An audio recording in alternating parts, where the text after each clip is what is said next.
Salam, salam outsider, le débrief commence maintenant.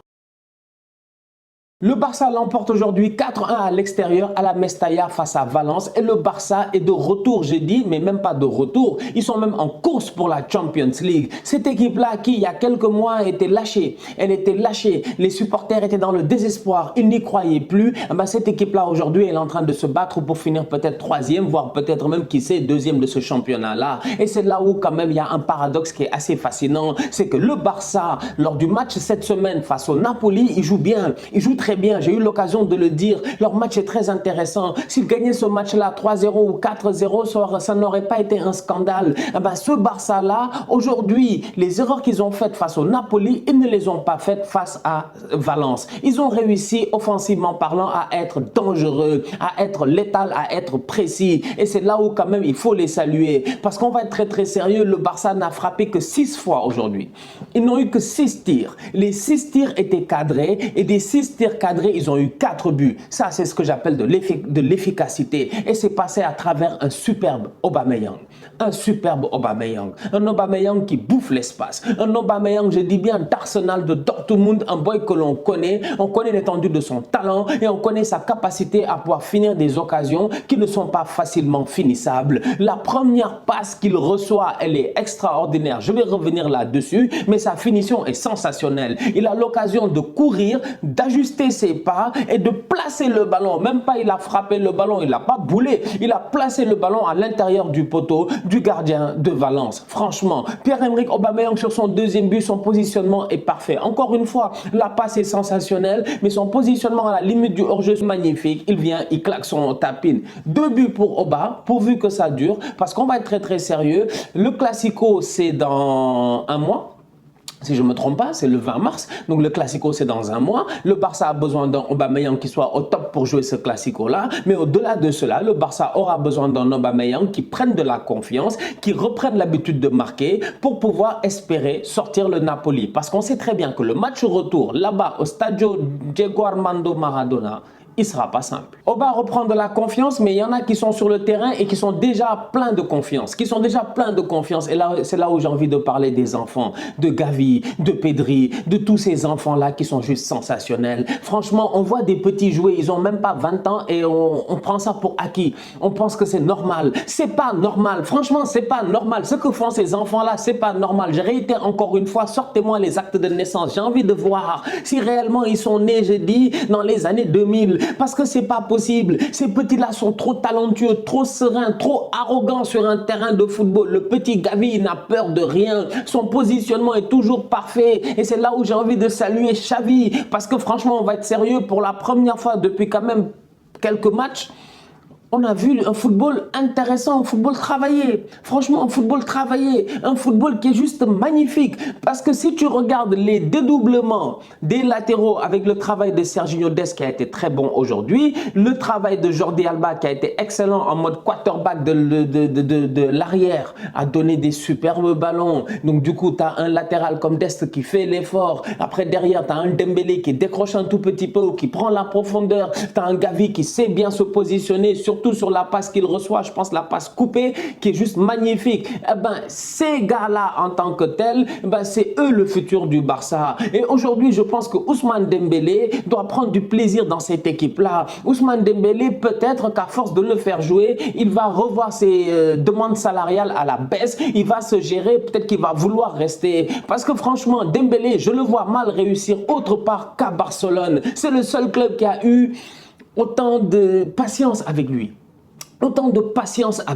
C'est-à-dire que les supporters du Barça n'ont même pas la même patience pour leurs propres joueurs ou pour des boys, je dis bien, qui sont beaucoup plus jeunes que lui ou des boys, ils n'ont pas cette patience-là. Mais ils l'ont eu avec Ousmane Dembélé. Dembélé, la dernière fois, il rentre face au Napoli, il est bon. Là, il joue le match, il est excellent, franchement, sur le côté. Ce Ousmane Dembélé-là doit se gérer. Gavi, rien à dire. Encore une fois, top performance de sa part. Il est à saluer parce que, comme je dis, c'est un gamin.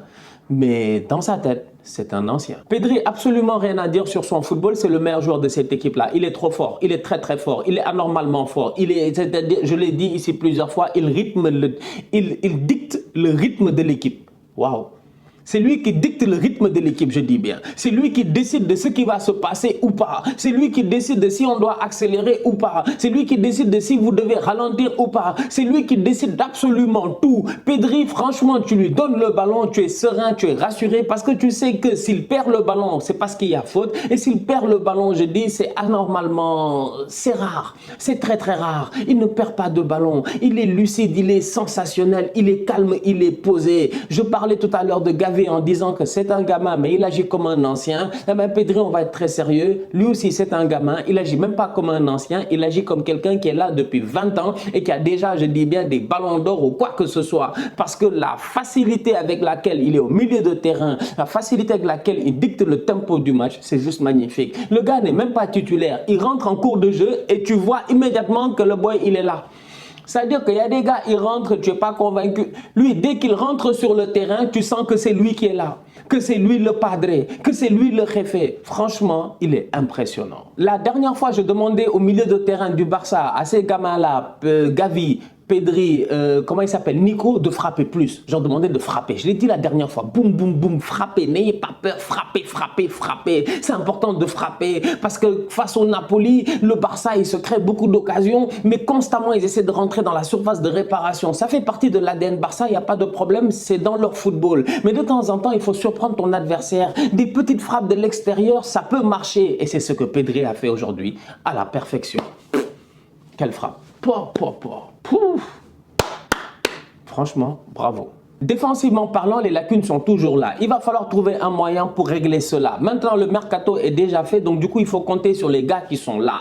Araujo, il fait ses matchs, vous-même vous le savez, c'est difficile de le critiquer. Le boy, il est très très bon. Serginho Dest, peut-être que depuis l'arrivée de Dani Alves, il commence à se motiver un tout petit peu. Il commence à être très très bon, il prend plus d'assurance et ça, c'est très très bien parce qu'on sait que c'est un boy qui a du talent et qui a une très grande marge de progression. Jordi Alba, c'est l'équation dans tout cela parce que Jordi Alba, c'est censé être un tocard, quoi, Jordi Alba. Mais Jordi Alba, ces temps-ci, depuis le début de l'année, il est juste sensationnel. La dernière fois, la reprise de volée qu'il a mis face à l'Atlético Madrid, elle était extraordinaire. Les passes de Jordi Alba sont magnifiques. Les centres, je dis bien, de Jordi Alba, il en fait des passes décisives maintenant, sont magnifiques. Aujourd'hui, les 2 premiers buts du Barça viennent de Jordi Alba.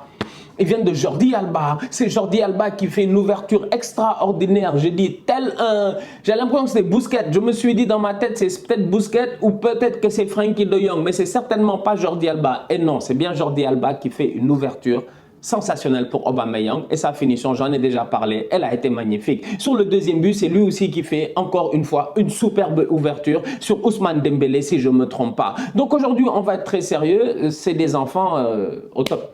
C'est des enfants au top. Franchement, cette équipe-là, elle est en train de prendre confiance petit à petit et c'est très très bien. Et je pense que Jordi Alba, le fait d'avoir été en face de Gaïa et de savoir que Gaïa va peut-être venir prendre sa place si ça se fait lors du prochain mercato, eh ben, ça l'a doublement motivé parce qu'aujourd'hui, sincèrement, il a été très bon. Miskin à Mingueza parce que Mingueza, il n'a rien demandé. Eric Garcia sort à la mi-temps. Mingueza rentre sur la première occasion, il prend un but.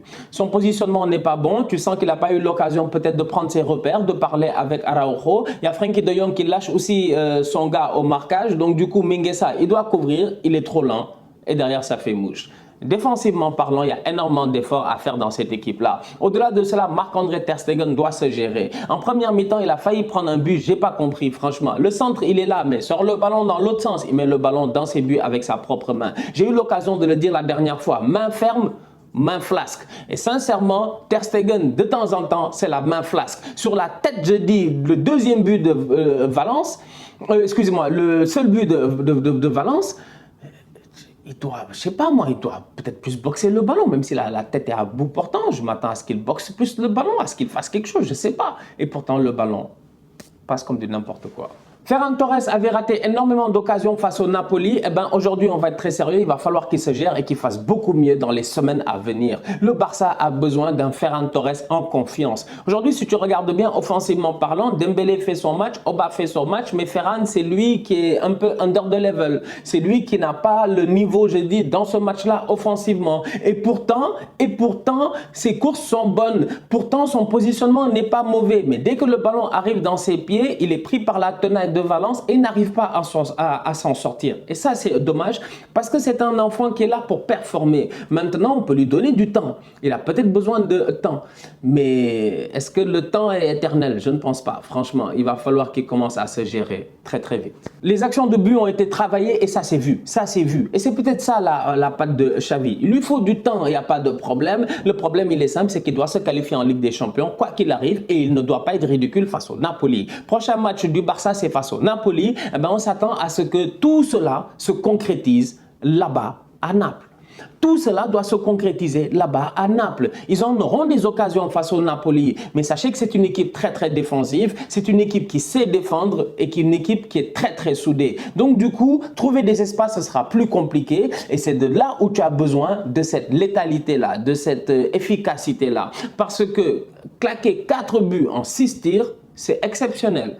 Face au Napoli, ils n'auront peut-être pas 6 tirs, mais il faudra en claquer des buts. Bonne chance au Barça. Attention au Napoli. La famille, on se capte très très bientôt pour un nouveau débrief. D'ici là, on continue à liker, on continue à partager, on s'abonne, on est ensemble, on reste en santé. Tous outsiders.